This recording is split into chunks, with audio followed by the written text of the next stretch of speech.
So how about the topic of male infertility? What are your thoughts on these videos that are linked here? What are your thoughts of male infertility? What are your thoughts on male high blood pressure, silent killer, especially African American male? How about the widowmaker, sudden heart attack from poor diet, poor lack of exercise, not eating fruits or vegetables? A lot of males don't. Use of substances, alcohol, hard liquor, marijuana, name it, to numb. Lack of self-regulation, emotional regulation, lack of doing repair or empathy, lack of emotional regulation skills, lack of healing crappy childhood, lack of wanting commitment in the relationship. What are your thoughts on infertility in males? We're seeing younger and younger men coming in with low sperm count. So let me tell you what the data tells us. Like in my clinic now in West Africa in general, we're seeing younger and younger men coming in with low sperm count. And so we step back and say, what could be the genesis of this? What's the cause of all this? One of the things we found out is most West African states do not have access to pipe-borne water. Pipe-borne water. Which is the government-sponsored public water. Everybody now, mostly in Lagos, in Nigeria, they have borehole in their house. Yes. That borehole water is not treated. It may be pure because you can boil it and you reduce some of the germs. But what about the vitamins that it's supposed to be fortifying it with? If you were someone that grew up in the 60s or 70s, you have access to public water. Yes. You drink publicly on your way from school and all that. That water had calcium, had fluoride, had zinc. Are you saying that water is better? It is far more better. Water we're drinking? Absolutely. How? Why? Because it had all these nutrients, I'm telling you. Calcium, fluoride, zinc. Guess what? Your sperm is not going to move if it doesn't have enough zinc. So we see younger men now in their 30s, in their 40s. They've been married for 5 years and they're having problem consuming.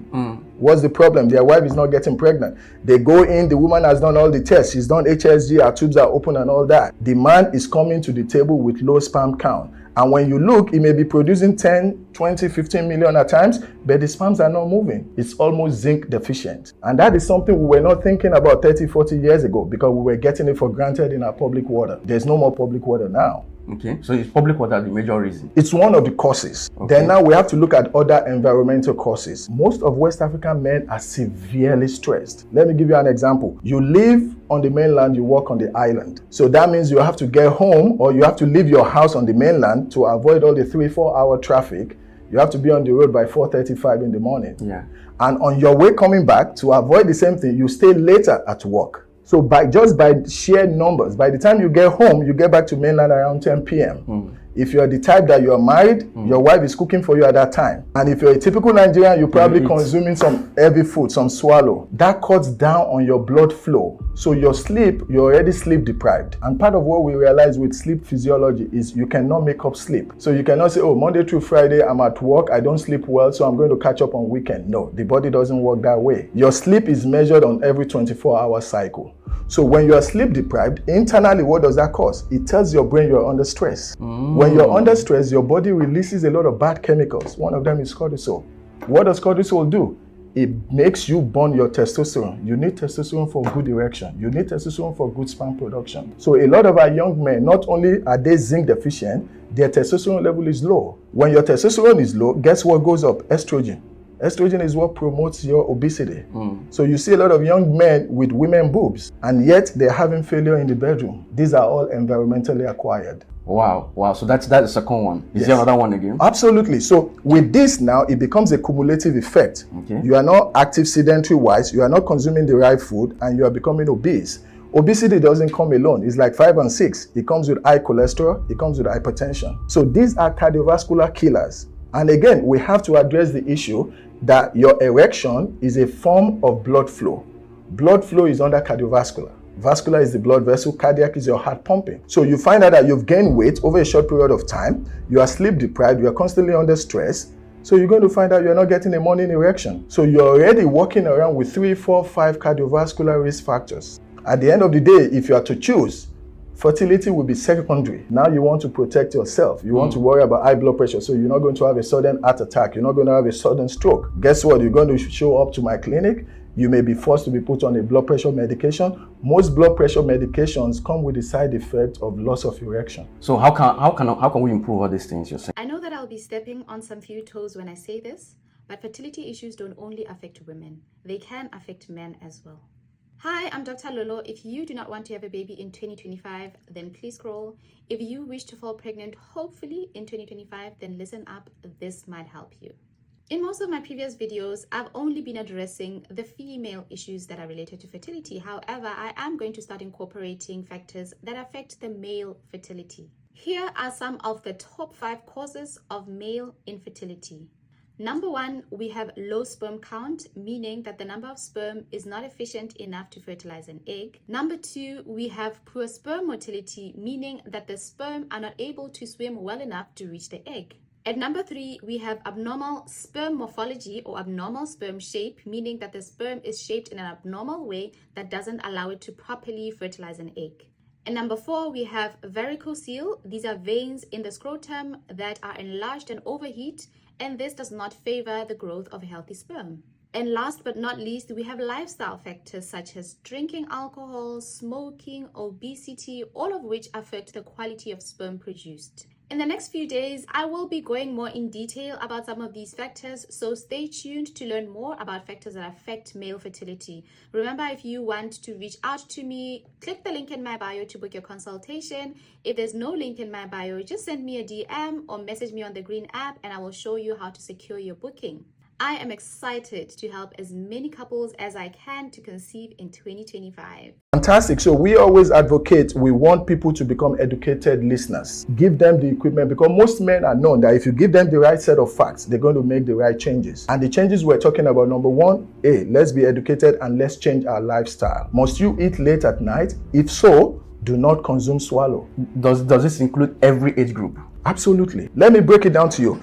If you come to my house and we're just shooting breeze, 2 brothers, and you say, oh, Rashid, I'm probably going to stay later today. Okay. If my wife prepares you swallow and we consume it by 9-10, do you want to guess how many hours it will take that swallow to digest? It's minimum of 5 hours. And we're eating it at 9 p.m. or 10 p.m. So that food is loaded in our stomach till 3 a.m. Do you think we're going to fall asleep easily? No, we're probably going to be snoring, but we're not enjoying that sleep because the brain is now faced with 2 decisions. Rashid and his boy wants to sleep. Yeah, let them sleep. But they loaded their stomach, so all blood flow goes to the stomach. And what does the brain do? It's just going to convert all that to the easiest thing for it to do, which is fat, because the brain needs to get all its energy back at that time.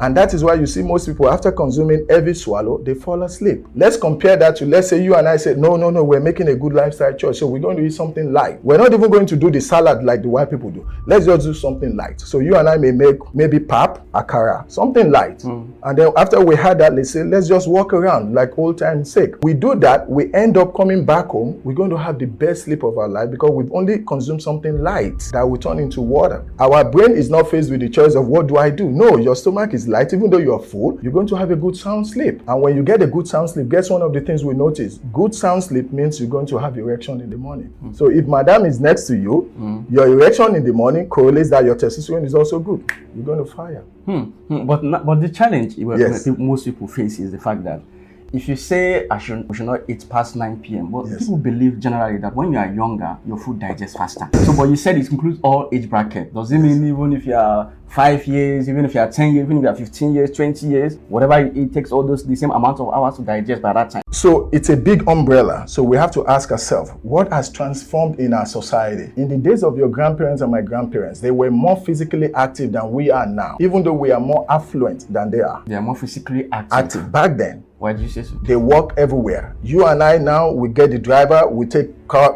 buses, we do all that. So Yes. in a long shot, we live more sedentary lifestyle. Even though we're more affluent, we're perhaps more educated than our grandparents, but they were walking everywhere. My grandfather wants to come and visit your grandfather, he's going to walk. Your grandfather wants to come back, he's going to walk. Nowadays, you guys we take boats, we fly, we do all that. That makes us less and less physically active. And guess what? Sitting is the new smoking. We sit more than our grandparents sit. They walk before morning break, before 6, 7 a.m. They've gone to the farm maybe twice. You and I know. You and I will sleep in a fully air-conditioned room. We drink processed food. We don't eat organic food. So those are the things. The chicken is coming home to roast. Even though we're more exposed, we're more affluent, but then we're more sedentary. We consume more chemicals than they did. The whole idea about mechanized farming, it came at a price. Yes, we can produce more food for the increasing world population, but at what price? We're giving each other chemicalized food. That chemical is affecting us. We see it clinically. We see a lot of resistant antibiotics now. Why?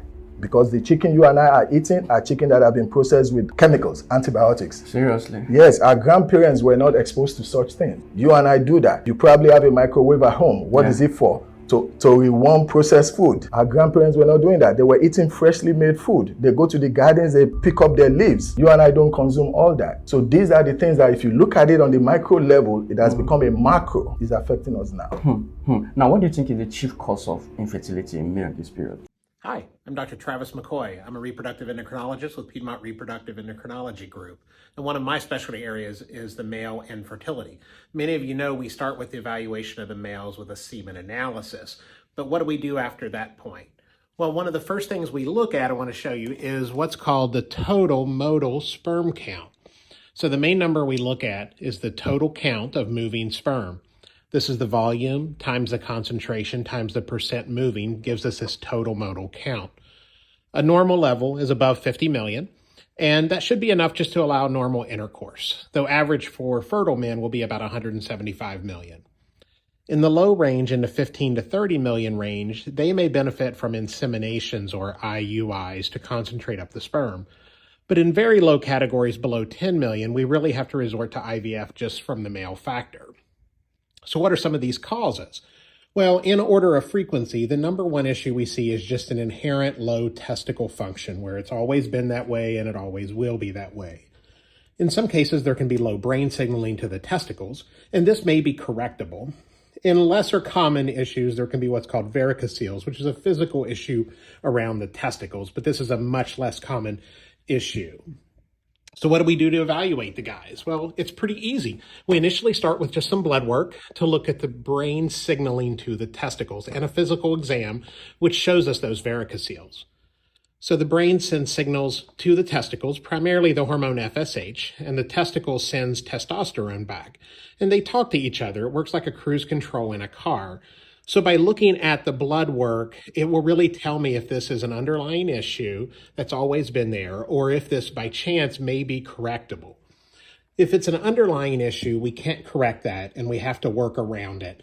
And that's based on the numbers that they have on average. If there is a low brain signaling issue, we can correct that by using medications. And the idea with that is to try to get into a higher category, which will always be simpler and easier and cheaper. And so many guys can be corrected, many guys cannot be corrected. But our goal is to try to fix it if we can, but if not, we have options to work around it as long as there are some sperm there. I hope that gives some information. Thanks.